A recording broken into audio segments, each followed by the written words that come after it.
All my physics lovers, यार मैं हूं दिवस प्रताप सिंह और आप लोग देख रहे हो यार अपना अपना चैनल द फिजी इजी। तो आज का हमारा टॉपिक जो है वो आपने टाइटल में पढ़ लिया होगा।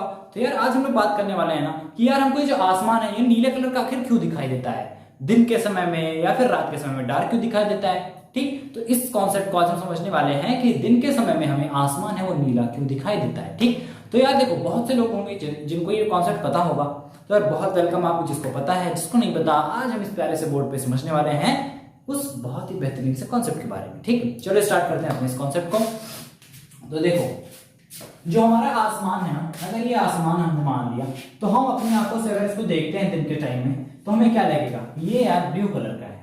ठीक, सबसे पूछा जाए कि बताओ भाई ये आसमान किस कलर का है, तो बोलेंगे ब्लू कलर का है। किस कलर का? ब्लू कलर का। मैं पूछूं कि आखिर ये आसमान ब्लू कलर का दिख क्यों रहा है, तो आप बोलोगे हो सकता है इस आसमान में कलर से ब्लू हो तभी ये ब्लू दिख रहा है। पर क्या आपको पता है इस आसमान में यार कोई भी कलर्स नहीं है। ये तो यार एक स्पेस है, एटमॉस्फेयर है, जो कि यार डार्क दिखना चाहिए था बिना किसी लाइट और बिना किसी कलर के प्रेजेंस में। पर क्योंकि सन की जो व्हाइट लाइट है वो इस पे पड़ती है और हमारी आंखों में वो आती है, इसी वजह से हमको यहाँ पे ब्लू कलर अपीयर होता है। नहीं समझे? चलो इधर आपको बहुत ही तरीके से समझाता हूं। मान लो आपके पास सनलाइट आ रही है इधर से। ठीक, आपके पास ये सनलाइट आ रही है, ये सनलाइट यहां से फेंकेगी व्हाइट लाइट। ठीक, ये आएगा आपके पास व्हाइट लाइट। अब आप सब लोग को पता है यार कि व्हाइट लाइट में 7 टाइप के कलर्स होते हैं, यानी व्हाइट लाइट एक कॉम्बिनेशन है 7 कलर्स का। वो 7 कलर कौन से? बहुत ही आप लोगों ने पढ़े, VIBGAYOR यानी विबग्योर। तो यार विबग्योर ही वो 7 कलर्स हैं जो कि व्हाइट कलर में है। हमारे पास यहाँ पर रॉड जल रही है, हमारे पास यहाँ पे यार देखो एक दूसरी रॉड है, सामने की तरफ एक और एलईडी बल्ब है। यानी कि सारे जितने भी इस यूनिवर्स में व्हाइट कलर के लाइट है ना, वो सारे किस चीज से बने हैं? 7 टाइप के कलर से, और वो 7 टाइप के कलर से हैं विबग्योर। ठीक, तो पहला कॉन्सेप्ट आपको क्लियर हो गया कि व्हाइट लाइट किससे बनी है? 7 कलर से मिलकर के बनी है। अच्छा, दूसरी बात करते हैं, आपको पता होगा स्कैटरिंग का, स्कैटरिंग फिनोमेना। यार स्कैटरिंग फिनोमेना क्या है? ये 10th क्लास का एक बहुत ही बेहतरीन सी चीज है कि कोई भी लाइट जो होती है वो अपने सामने वाले कोलाइडल या फिर पार्टिकल से टकरा करके ना अपने पाथ को चेंज कर देती है। सपोज करो आप कहीं रोड पे चल रहे हो, आपके सामने एक पत्थर है, आप क्या करोगे? पत्थर की साइड से ऐसे करके निकल जाओगे। भाई मैं चल रहा हूं, मेरे सामने पत्थर है, मैं साइड करके निकल जाऊंगा। यानी कि मैंने अपने स्ट्रेट पाथ को क्या किया? छोड़ दिया। क्यों? उससे बचने के लिए मैं कर्व करके निकल जाऊंगा। सेम चीज लाइट करती है। कैसे? सपोज करो अगर यहाँ पे एक पार्टिकल था और ये लाइट आ रही थी इस वेव फॉर्म में, तो ये क्या करेगी? लाइट हल्का सा डिफ्रेक्ट कर जाएगी। इसी डिफ्लेक्शन को हम नाम देते हैं स्कैटरिंग का। ठीक, इसको हमने नाम दिया स्कैटरिंग। स्कैटरिंग हो क्यों रही है? इस छोटे से पार्टिकल की वजह से।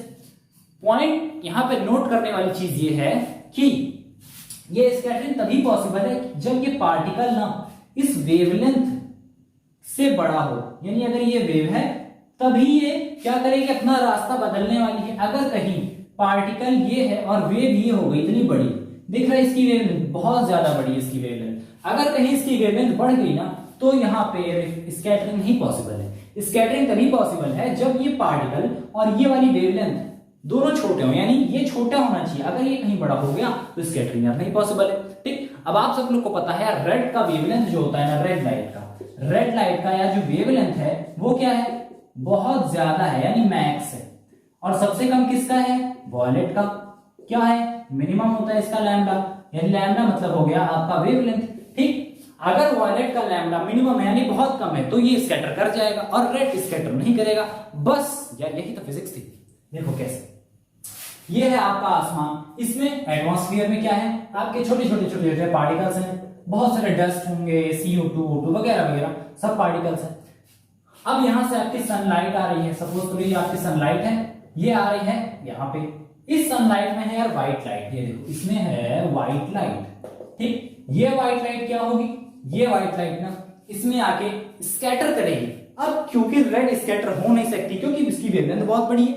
ठीक, स्कैटर यार वही होगा जिसकी वेवलेंथ बहुत ज्यादा छोटी है।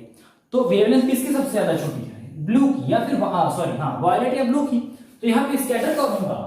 यहां आपका स्कैटर होगा सिर्फ और सिर्फ blue light. Scatter only blue light. अब ब्लू लाइट स्कैटर करके क्या करेगी? यहां समझते हैं। सपोज करिए आपकी आंख थी, यहां पे एक पार्टिकल था, व्हाइट लाइट यहां गई, ब्लू लाइट क्या की, स्कैटर करके आपकी आंखों में आ गई, और रेड लाइट, या रेड लाइट बिना स्कैटर के निकल नहीं जाएगी। यानी रेड लाइट जिसकी स्कैटरिंग ही नहीं हो सकती यार, वो चीज हमको दिखेगी कैसे। सपोज करो आप सब लोगों ने एक चीज देखी होगी, आप लोग डार्क रूम में जाओ, उस डार्क रूम में कहीं से थोड़ी सी जगह सनलाइट आ रही हो, देखो वहां से आपको लगेगा कि बहुत सारे डस्ट के पार्टिकल्स घूम रहे हैं, स्मोक के पार्टिकल्स घूम रहे हैं। बोलो सब लोग सबने किया होगा मेरे हिसाब से, तो धूप है, थोड़ी बहुत सनलाइट आ रही थी, उसमें देखा कि हाँ यार यहाँ पे तो बहुत सारी डस्ट है, चलो इस डस्ट को हटाते हैं, ऐसे मूव करो, देखो वो डस्ट पार्टिकल अचानक से बहुत तेज मोशन करेंगे, यानी कि वो जो आपको दिख रहा है ना, वो स्कैटरिंग की वजह से वो डस्ट पार्टिकल दिख रहे हैं। सनलाइट आ रही है, उस डस्ट पार्टिकल से लाइट टकरा के हमारी आंखों में आ रही है। और जैसा कि आपको पता है कि लाइट तभी हमें कुछ दिखाई देगा जब कोई लाइट उस पर से पड़ के हमारी आंखों में आए। तो यार ब्लू लाइट जो थी ना, वो स्कैटर करके हमारे आईज में आ गई। कहाँ? आईज में। बाकी लाइट्स निकल गई। बस यार यही रीजन था कि जो हमारा ब्लू कलर है वो स्कैटर करके हमारी आंखों में आ जाता है, और हमें जिस आसमान है वो ब्लू कलर का दिखाई देता है। यार बहुत ही बेसिक से कॉन्सेप्ट था, आई होप आप सब लोग क्लियर होगा। इसी के साथ एक बहुत ही बोनस टिप आपको देते हैं, इधर देखो गाइस, मैंने यहाँ पे ना एक बहुत ही बोनस पॉइंट लिखा है, और वो सब आपको कॉन्सेप्ट को बहुत ही अच्छे से क्लियर करेगा कि व्हाट इफ एटमॉस्फेयर डिसअपीयर्स। है ना, कितनी अमेजिंग बात। सोचो अगर एटमॉस्फेयर हमारा यार रहे ही ना, मींस हम लोग के ऊपर यार एटमॉस्फेयर के लेयर हट जाए तो क्या होगा। आप बोलोगे कि सर अभी तो आपने पढ़ा यार एटमॉस्फेयर में कोलाइडल पार्टिकल से टकरा करके हमारी आंखों में स्कैटरिंग होती है, फिर ब्लू कलर हमारी आंखों में आता है। अगर यार सोचो वो एटमॉस्फेयर हो ही ना, तो फिर क्या होगा। देखो इधर क्या होगा। मान लेते हैं कि कहीं एटमॉस्फेयर है ही नहीं, ये हमारा अर्थ है, यहां से मान लो सनलाइट आ रही है, और क्या होगी ना, किसी एटमॉस्फेयर के चलते क्या यार कोई भी लाइट स्कैटर करेगी। बोलो क्या कोई लाइट स्कैटर कर सकती है? कोई भी light, blue, green, white, violet, red, कोई भी लाइट स्कैटर करेगी? नहीं कर सकती। आपको पता है जब कोई लाइट स्कैटर ही नहीं करेगी, यानी स्कैटर मतलब लड़ करके हमारी आंखों में आएगी ही नहीं, तो वो यार हमें दिखाई ही कहां से देगी। यानी अगर यहां से बिना एटमॉस्फेयर के कोई भी लाइट आती है तो वो क्या हो जाएगी? डिसअपीयर, यानी हमें कुछ भी नहीं दिखाई देगा। और हमें क्या लगेगा, यहां पे जो एटमॉस्फेयर है या फिर हमारा जो बादल है वो कैसा है, आकाश एकदम डार्क है। इस चीज का एक्चुअल एग्जांपल हमें कहां दिखता है? स्पेस में। स्पेस में दिखेगा, मून पे दिखेगा, मार्स में दिखेगा। यानी यार जहां पे भी एटमॉस्फेयर नहीं है वहां पे हमको कैसा दिखता है स्पेस?